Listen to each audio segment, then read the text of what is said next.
ASMR, and welcome back to this video today.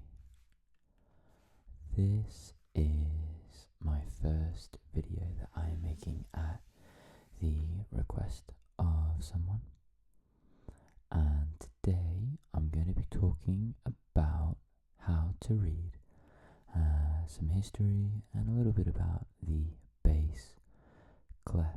So thank you to the lovely person who asked for more how-to videos, and it felt right to move on to the bass clef.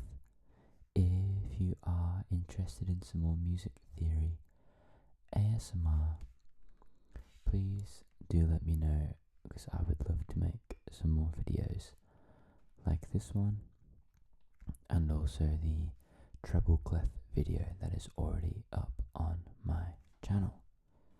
So without further ado, let's get into the bass clef. You'll have to excuse my handwriting. I still haven't quite got the hang of writing on a book while I've got the microphone right in front of my face. It's a bit of a weird setup, but I can only kind of half see what I'm writing because the microphone is right here in front of me, and I'm kind of reaching around to be able to write onto the stave that I've got right here. So I do apologize. I have got 3 things that I'd like to talk about today. That's a lie. Yeah, no, 3 things. So the first thing I wanted to cover a little bit about was the history of the bass clef. I'd also like to cover some instruments that commonly use the bass clef, and then finally we're going to have a bit of a practice at how to read the bass clef. That is the plan for today. Just going to check that we are still filming. Perfect. All good, all good. So, as we said in the previous video all about how to read treble clefs, notation staves kind of came into fruition in the late 9th century, and it was through Gregorian chant music, and we had these things called neumes or normes. I think it's neumes, and it's spelled Neumes, and our neumes are essentially very early ideas of written music, and it was all based off of relative pitch. There would be just one line, just one straight line, and at the start of the line there would be a letter that denoted the starting note. The first 2 letters that we used were F, and also there was C, but today we're going to be focusing on F, because the F clef is what transformed into the bass clef over time. With our neumes, there were dots and dashes, similar to kind of what I'm drawing on my page at the moment, and they signified relative changes in pitch. So this middle line was always F, but these dots and dashes signified higher or lower, but it wasn't entirely clear which was which. Eventually more lines got added, and our staves and notation developed to what we know today, but I'm not going to go too deep into that right this moment. Really importantly, our F clef developed in all sorts of crazy ways. When I looked this up online, there were, kind of tens and I'm sure hundreds if I spent, more time looking into it, resources that showed different ways of how the F clef evolved. But I've compiled, kind of 5 common signs that I'm going to draw on the stave today to show you how we have gone from an F to the bass clef that we know and use today. So, with our neumes in Gregorian chant, we started off with a single line, and you might have the F just before it, like that.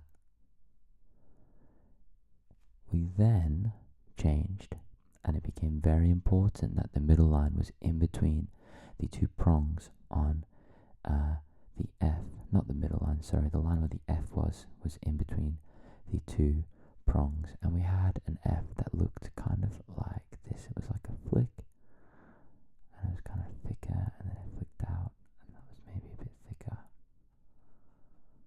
and then there was like a smaller one here, which had like a little kind of oval teardrop thing on the end.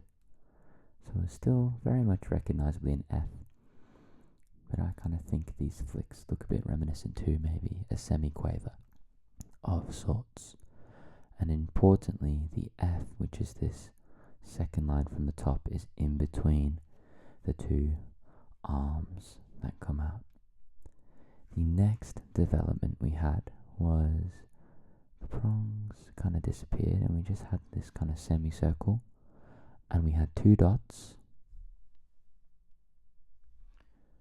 in the top 2 spaces, so again signifying that that F is in between the 2 dots. So we had our regular F, a big kind of flick with these long arms, and then this kind of really kind of weak curved kind of line with the 2 dots, and then became very flamboyant from what I've seen, with a big curve that came all the way through and around, again with the 2 dots, before coming back into what we know today, where we have a bit of a dot on the end and the curve, and it's just slightly less pronounced now. But really importantly, those 2 dots always show us that the F is this line here. And it's not just any F, it denotes the F below middle C. So the 2 dots equals the F below middle C. The F below middle C is denoted by these 2 dots, and it's the line in between. The line in between. As I said before, there are so many more signs that have been the F clef throughout history, and I certainly found it really interesting seeing kind of what came up, and you might want to do the same. So by all means, these are not the only 5, but I thought that these were the 5 that showed the progression from the F clef to the bass clef the best from what I saw in my research. Okay, and that is a little bit about how we got from the F to the bass clef that we all know and use today. The next thing that I wanted to talk a little about was instruments that use the bass clef, and I thought I would split this up by maybe instruments like families of the orchestra. That seems like the best way to do it, so we're going to give that a go. Starting off with the string family. So the only string instrument that is part of the traditional orchestra that reliably uses the bass clef is, you've probably guessed it, the double bass. However, there are several other instruments that can use the bass clef. So you can also have the cello,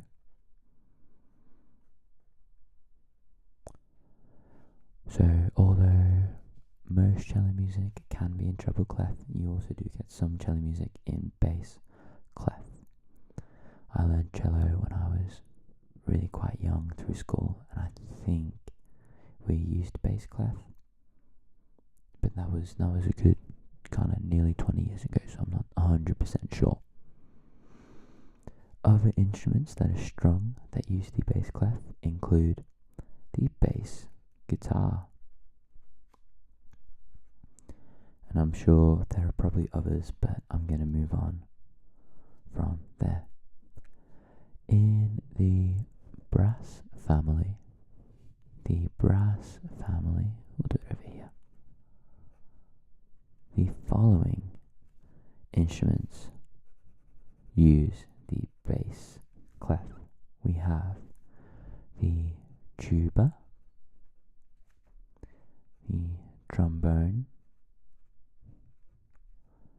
and I think that's all I've got there, but there's probably some more. So tuba and trombone. In terms of woodwind instruments, we'll do that down here. It would be a bassoon, and then also some, but not all, some of the saxophones would use a bass clef. For example, a baritone might use a bass clef. Next up, we're going to talk about percussion instruments that would use the bass clef. So, percussion.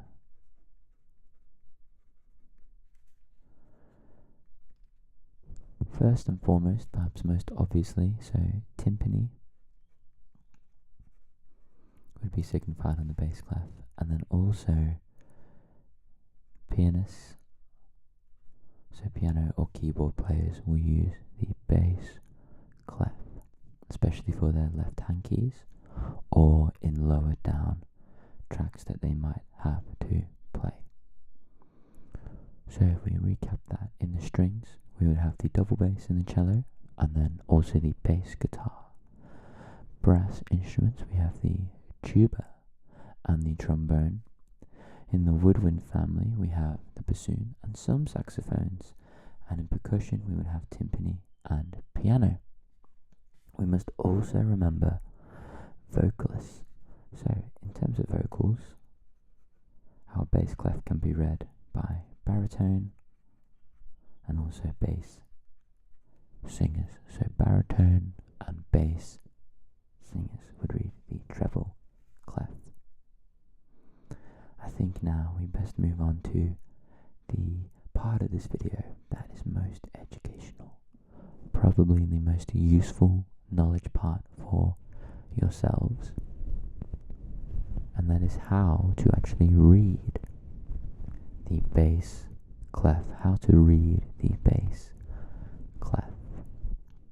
So let's start off by drawing a bass clef on my stave. I'll do it down here with my two dots to signify where the F is. We got two sentences that I would like you to remember. On the lines, I'll just draw my notes here first. Try and make sure they're nice and evenly spaced.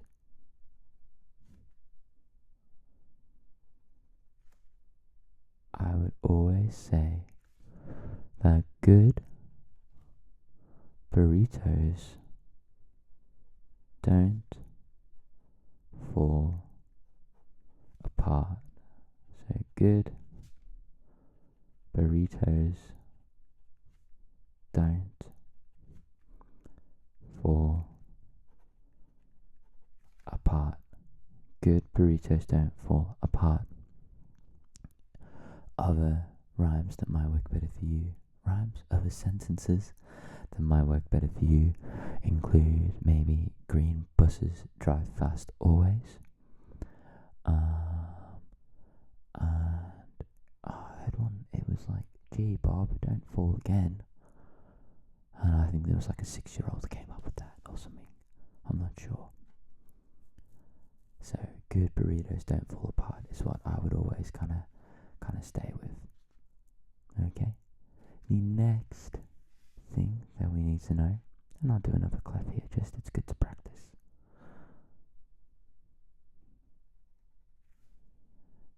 Would be, that's probably a bit needed in that one. They're both not great, to be honest. The next thing I need to remember is my notes in these spaces. And the one that I always used growing up was all cows eat grass. So all cows eat grass.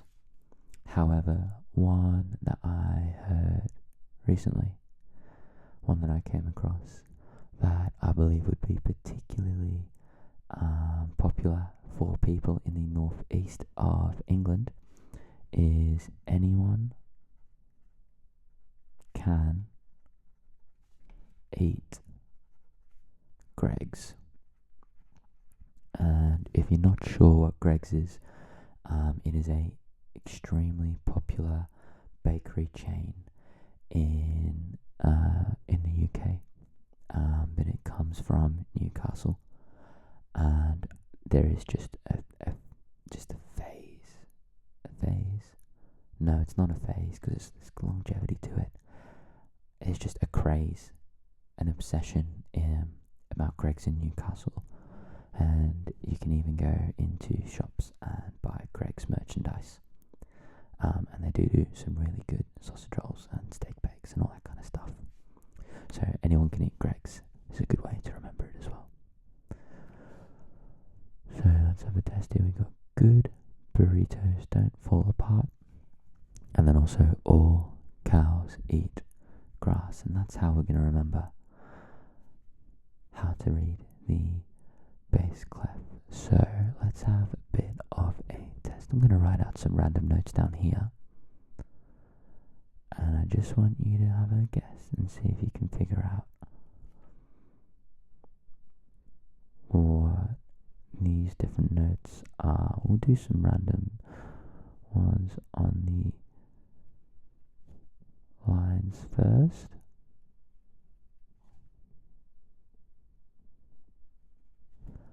Okay, I'm going to give you just 10 seconds now from now.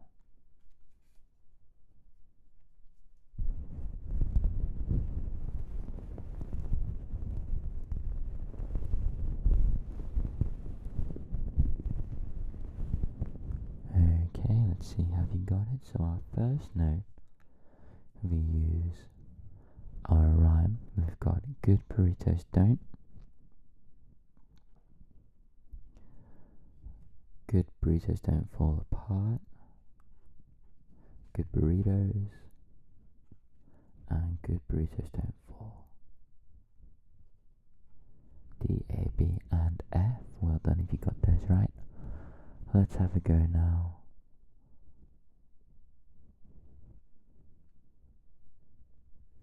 On these spaces, I'm going to do these in no particular order. Okay, here we go.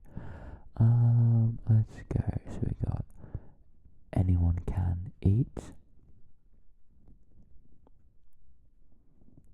Anyone can eat Greggs. Anyone can. And anyone EGCA. Give yourself a well done if you managed that. Really, really great work. Well done, well done, well done, well done, done, done, done, done. Okay, let's try a couple more things. I'm going to do another 2 of these, but this time I'm going to mix them up. And then I've got a book which has, I think, some really great examples of common bass clef parts, especially for keyboardists, that I thought I would show you. So let me draw another one of these for you to have a go at.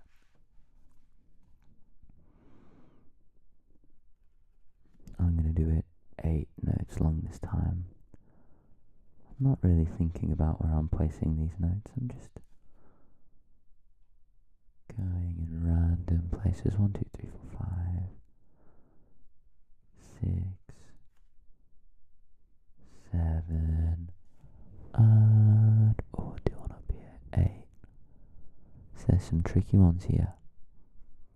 I'm going to give you just kind of 10-20 seconds.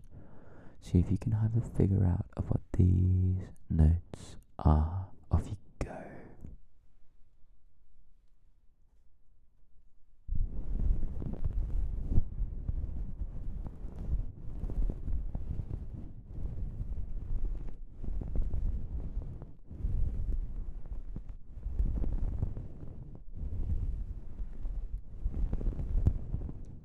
Okay, what have we got here? So starting off, it's on a line, so I'm going to use good burritos. See if you got a B. Well done, that is a B. Next up we have in the spaces, anyone can eat. Got a space again. All cows eat. Okay, 2 G's in a row. Look at that. For good. Good burritos don't. Good burritos don't fall. Now this one's tricky because it's not part of the rhyme, but I think you can figure it out. So, I know that my bottom line is G for good. I know that my bottom space is A for all, so that tells me that if I go down the stave, I need to go down in the alphabet because up is a new set of A through to G. So I need to think, what's one letter before G in the alphabet? We can go A, B, C, D, E, F, G, so I know it's F. And then likewise here, I'm just going to count all the way up. So I know my top space is A. My top line, sorry, is A, so I'm going to go A. B is this little space right here. So that's B, so I know this must be a C. Now, you might remember, but these 2 dots, the 2 dots in our bass clef signify the F below middle C. So this just isn't any C. The C above the stave on a bass clef represents middle C. That's right, middle C. And that's something that's really key to remember. Really, really key. Okay, I'm going to put the pen away now. And I thought I could show you some bass clef parts for piano and what they might look like. Just going to make sure that this is fully in frame.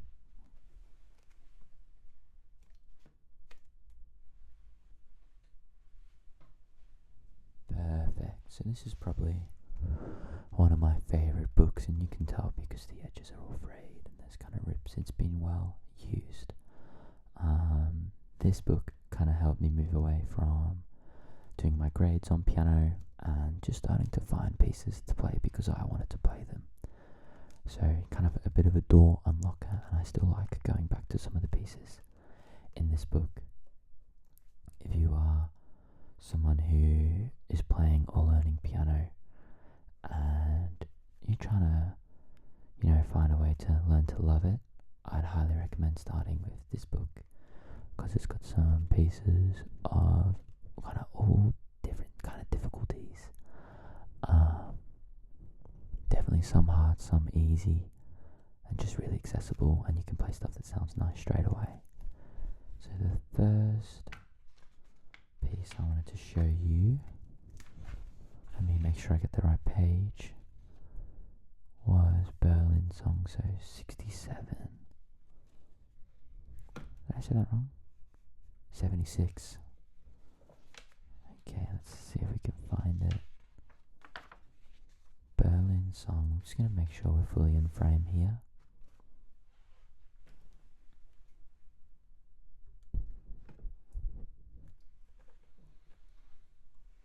Perfect. So, the first kind of thing that the bass clef is used for, especially in piano, is block chords. So we have here, I wonder if you can read this yourself. I'm going to give you just 10 seconds. Can you tell me the notes in this first chord?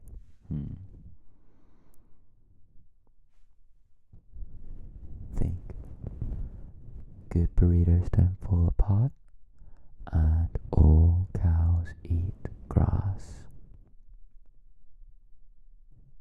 Have you got it? Okay, we have got C is my very top note. I have a C for all cows. Below that I have G, and then this one down here is really tricky. This is a C as well, and I know that because it's 1, 2, 3, 4, 5 notes below the G, so it's C. Then up here I have F, C, F. So what this composer here, I know what he's done is he's done block chords of C, G, C, and then F, C, F. So using a 1, 5, 1 octave. And this keeps going for quite a while. Quite a while. Really nicely up here, he starts to spread the chords out for F, C, and A. So this is an F major triad, but spread way out. It's quite a nice voicing, I think, this. As we move down here and further on into the piece, I'll show it on this page here. We see that the bass clef is used for arpeggios.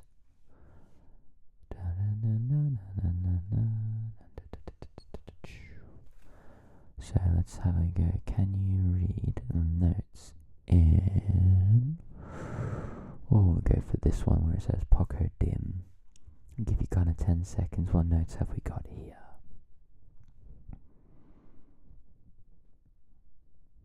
What can you see?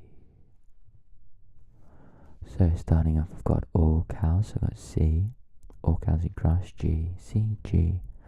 There's that middle C, so C, G, C, G. C, G, C, G. So C, G, C, G, C, G, C, G. Just a 1, 5, 1 arpeggio here. And then here we have F, C, A, C, A, C, A. That kind of that triad again. So the 1, 5 to the 1, 5, 3, 5, 3, 5, 3 kind of thing we got going on. For nicely down here, it comes back to those block chords,